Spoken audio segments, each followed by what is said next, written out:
Hello everyone, how are you. मैं आशा करता हूँ आप स्वस्थ होंगे, मस्त होंगे।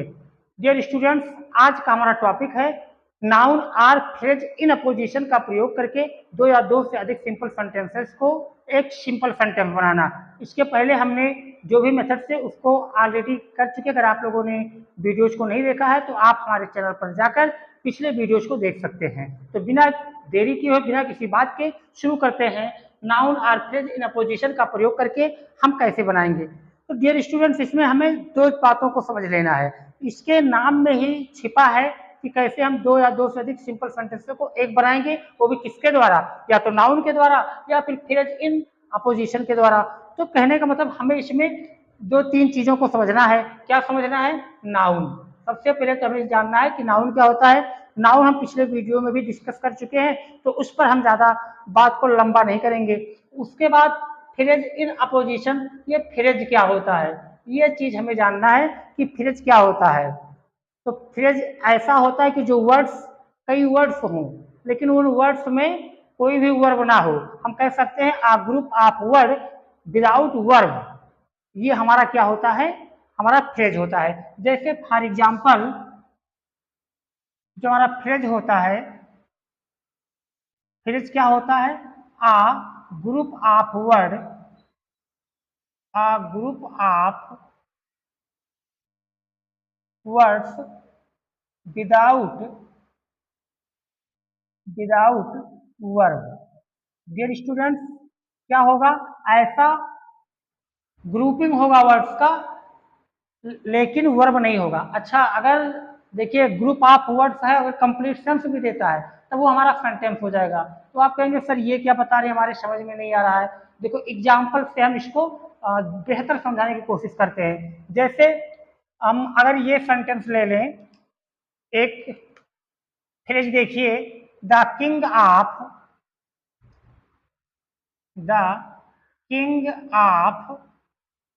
मेवाड़। एक सेंटेंस और लिखते हैं, फिर आप देखिए,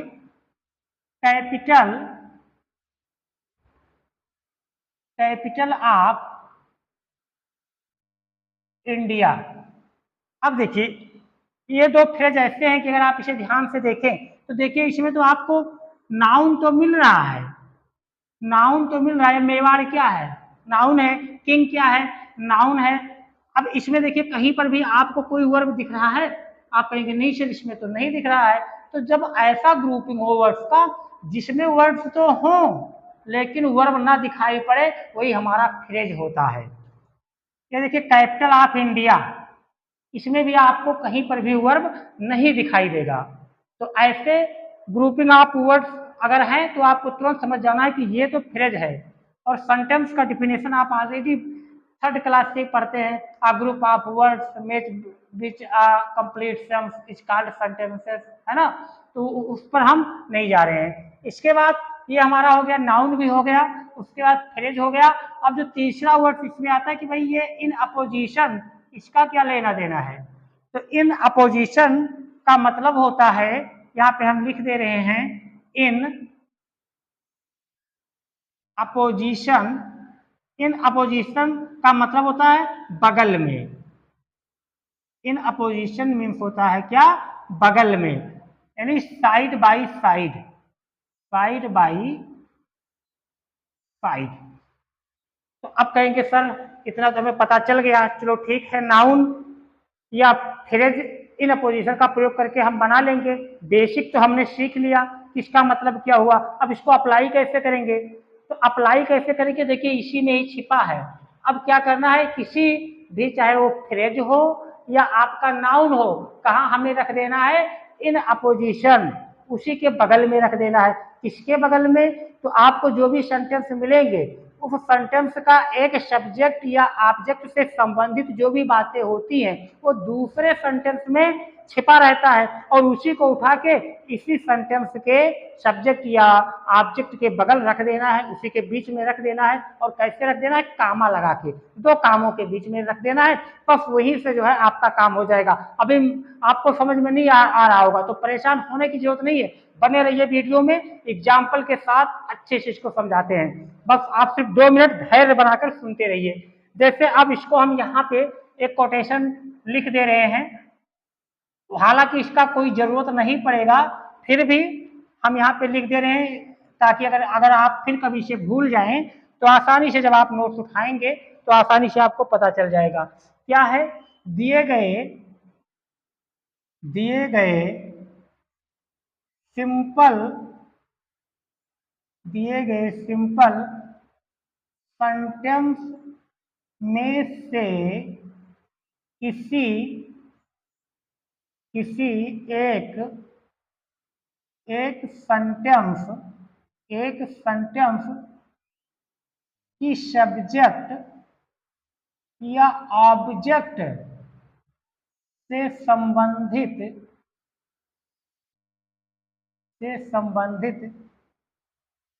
बात को उसी सेंटेंस के सब्जेक्ट या ऑब्जेक्ट के बीच में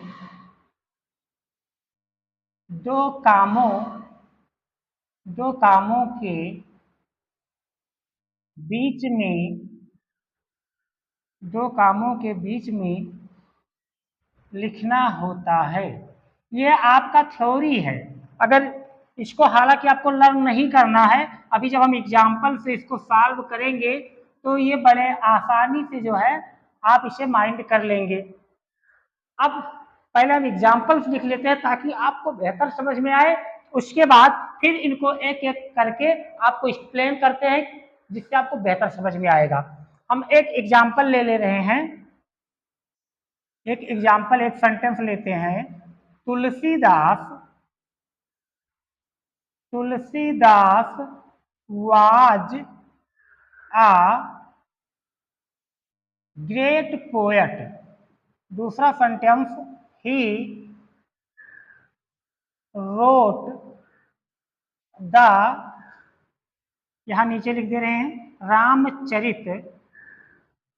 रामचरितमानस।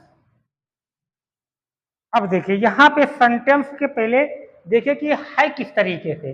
अब अगर ऐसे सेंटेंसेस आपके एग्जाम्स में आते हैं तो आपको वहां पे ये माइंड लगाना होगा, ये सेंस ऑटोमेटिक खुद ही डेवलप हो जाएगा। जैसे आप यहाँ देखेंगे तो देखिए एक सेंटेंस में क्या है, Tulsidas was a great poet, Tulsidas एक महान कवि थे।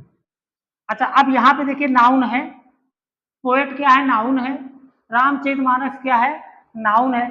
अब इसी को हमें क्या करना है, इसको कंबाइंड करना है। और कंबाइंड करेंगे कहाँ, देखो अभी देखिए यहाँ पे थोड़ा सा एक नजर डालिए। कह रहा है कि दिए गए सिंपल सेंटेंस, कोई जो भी सिंपल सेंटेंस आप दिया जाएगा उसमें किसी एक सेंटेंस की सब्जेक्ट या ऑब्जेक्ट से संबंधित बात को उसी सेंटेंस के सब्जेक्ट या ऑब्जेक्ट के बीच में दो कामों के बीच में लिखना होता है।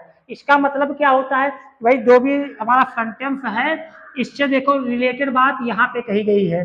पहले सेंटेंस को थोड़ा इसके भूमिका को समझिए, थोड़ा इसके बेसिक को थोड़ा सा सेंस लगाइए, चीजें बहुत इजी हो जाएंगी। Tulsidas was a great poet. भाई तुलसीदास क्या थे, वो एक ग्रेट पोएट थे। हाँ ठीक है सर, इतना बात समझ में आ गया कि तुलसीदास ग्रेट पोएट थे, है ना।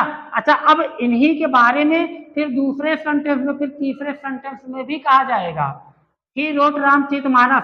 अब देखिए यहाँ रामचरितमानस की बात हो रही है, तो अब बताओ रामचरितमानस को किसने लिखा, आप कहेंगे सर तुलसीदास ने लिखा।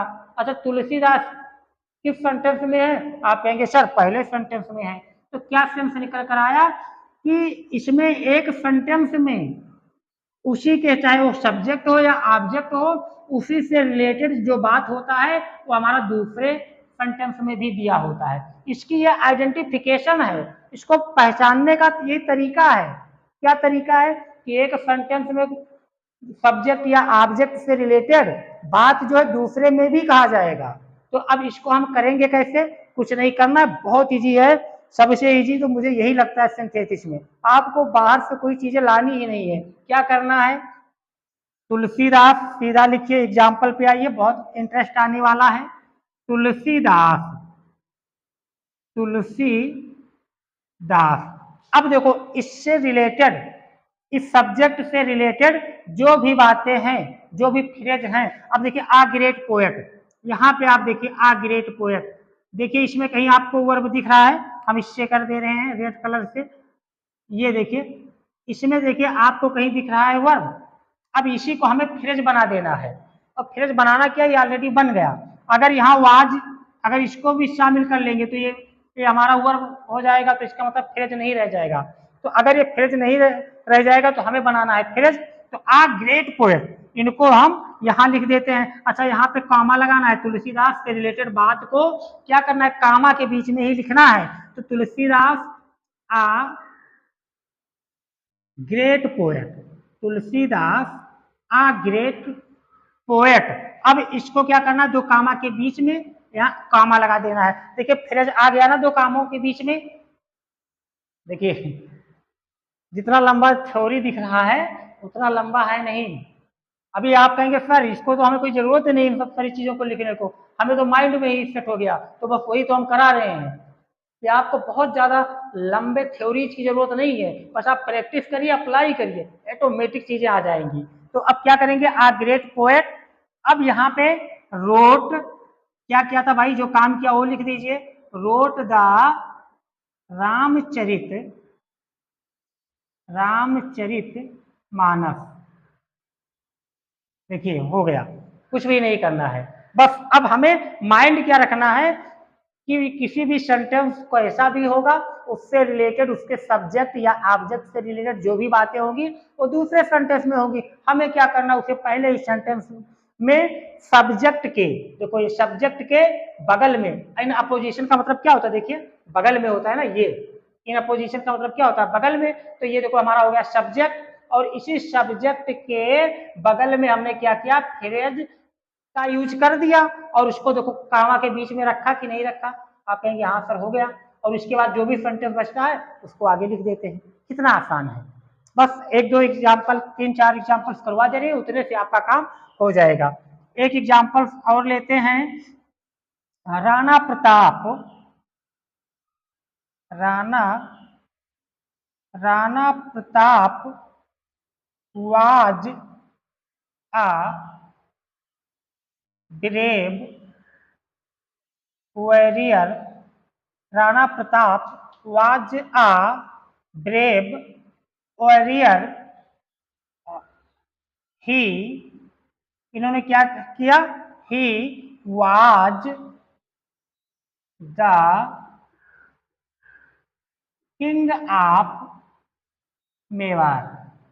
अब यहाँ पे देखिए, Rana Pratap was a brave warrior, he was the king of Mewar. तो राणा प्रताप जो है एक वीर योद्धा थे, और वो क्या थे, ही was the king of Mewar, वो मेवाड़ के राजा थे। अब यहाँ पर भी अगर आप देख पा रहे होंगे तो देखिए किसी एक सेंटेंस में क्या कहा जा रहा है कि राणा प्रताप ये तो भाई ये बहादुर योद्धा थे ही, और फिर उन्हीं के बारे में ये बताया गया कि वो मेवाड़ के राजा थे। तो अब इन दोनों को क्या करना है, आप चाहे नाउन पे करिए या फ्रेज का यूज करिए, जो भी इजी लगे। तो इस पे हम क्या करते हैं, सीधा कुछ नहीं करना है, ज्यादा दिमाग ही नहीं लगाना है।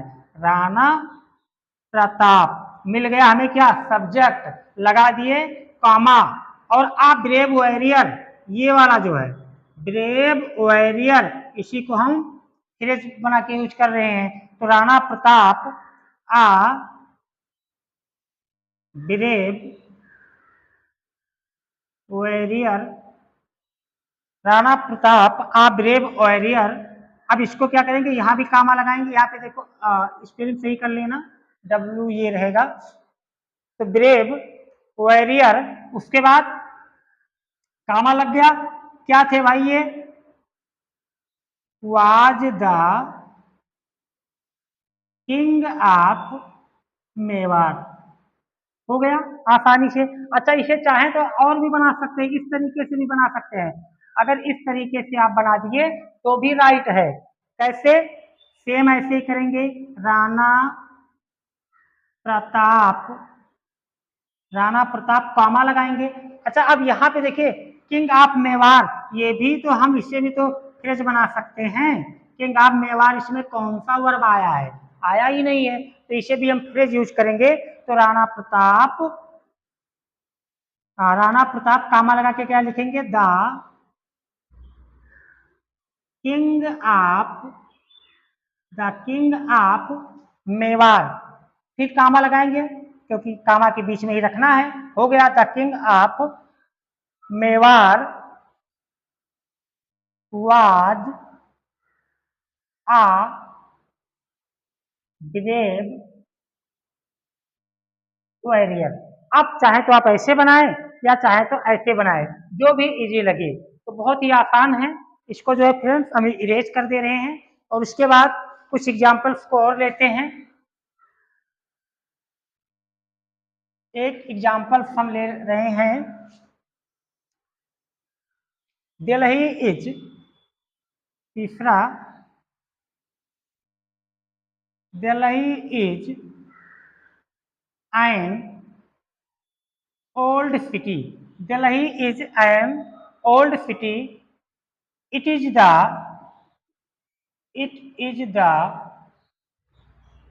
Capital of India. अब आप गेस करिए कहाँ से शुरू करें, कैसे बनाएं? रूल्स वही है, सबसे पहले सब्जेक्ट लगाओ और सब्जेक्ट के बाद जो नाउन मिल जाए उसको लगा दो या फ्रेज कर दो। बस दो ही कॉन्सेप्ट है, देखते हैं कैसे होगा। दिल्ली, दिल्ली कॉमा लगाएंगे क्या? An old city, an old city, इसी को बना दे रहे हैं फ्रेज। आप चाहें तो कैपिटल ऑफ इंडिया को भी बना सकते हैं, जिससे भी पिछले सेंटेंस में हमने आपको करके बताया था। तो दिल्ली इज, एक मिनट फ्रेंड्स देख ले रहे हैं क्लियर दिख रहा है आपको कि नहीं दिख रहा है। ठीक है, दिख रहा है। फटाफट दो एग्जांपल्स करवाते हैं क्योंकि गर्मी भी बहुत है और शाम भी हो चुका है। दिल्ली इज, सॉरी इज नहीं रखना, पोजीशन लगाना है। तो Delhi an old city, Delhi an old city, फिर लगाएंगे comma, is the capital of India. हो गया। आप चाहे तो कैपिटल ऑफ इंडिया को भी फ्रेज बना के आप आसानी से कर सकते हैं। एक एग्जांपल्स और लेते हैं फटाफट। मोहन वाज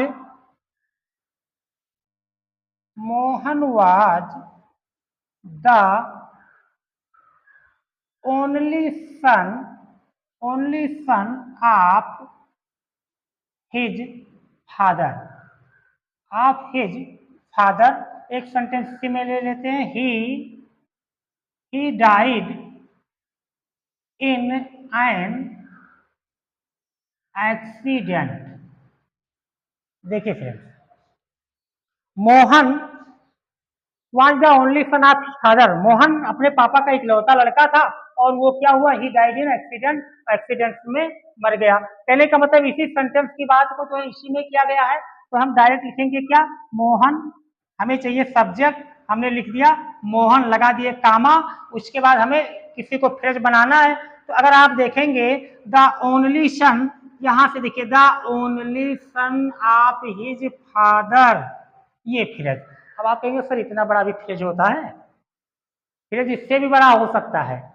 बस कंडीशन क्या है कि उन फ्रेज में वर्ड्स कोई भी हो लेकिन वर्ब नहीं होना चाहिए, है ना। तो इसमें देखिए आपको कहीं वर्ब दिख रहा है, कहीं पर भी वर्ब नहीं दिख रहा है, तो इसी फ्रेज को हम यूज करते हैं। अच्छा इसको थोड़ा हम इरेज कर दे रहे हैं। ये देखिए, Mohan the only son of his father, comma लगाएंगे, दोनों के बीच में हो गया, डाइड। अब यहाँ ही नहीं लिखेंगे क्योंकि देखिए यहाँ पे पहले हम मोहन यूज कर चुके हैं नाउन, तो नाउन यूज कर चुके हैं, तो यहाँ पे अब प्रोनाउन नहीं यूज करना है। Died in an accident. Friends आप लोग ऐसे ही करिएगा और इससे बनने वाले जितने भी एक्सरसाइज आपको मिलते हैं, चाहे आपके बुक्स में मिले या कहीं से भी, जहाँ पर भी आसानी से आपको बहुत ढेर सारे सीरीज इकट्ठे हो जाएं, उसी को जो है आप इसको पूरा प्रैक्टिस करिए, एक्सरसाइज करिए और 100% कैसे भी आ जाए क्वेश्चंस आप उसे सॉल्व कर लेंगे। बस आपको पैटर्न फॉलो करना है। इसमें से वर्ड्स आपको इधर उधर मिल सकते हैं, लेकिन पैटर्न यही फॉलो होगा आपके बोर्ड्स एग्जाम में, बड़ी आसानी से आप इसे कर ले जाएंगे। तो फ्रेंड्स इसके बाद फिर मिलते हैं एक नए वीडियो में, तब तक के लिए स्वस्थ रहिए, मस्त रहिए।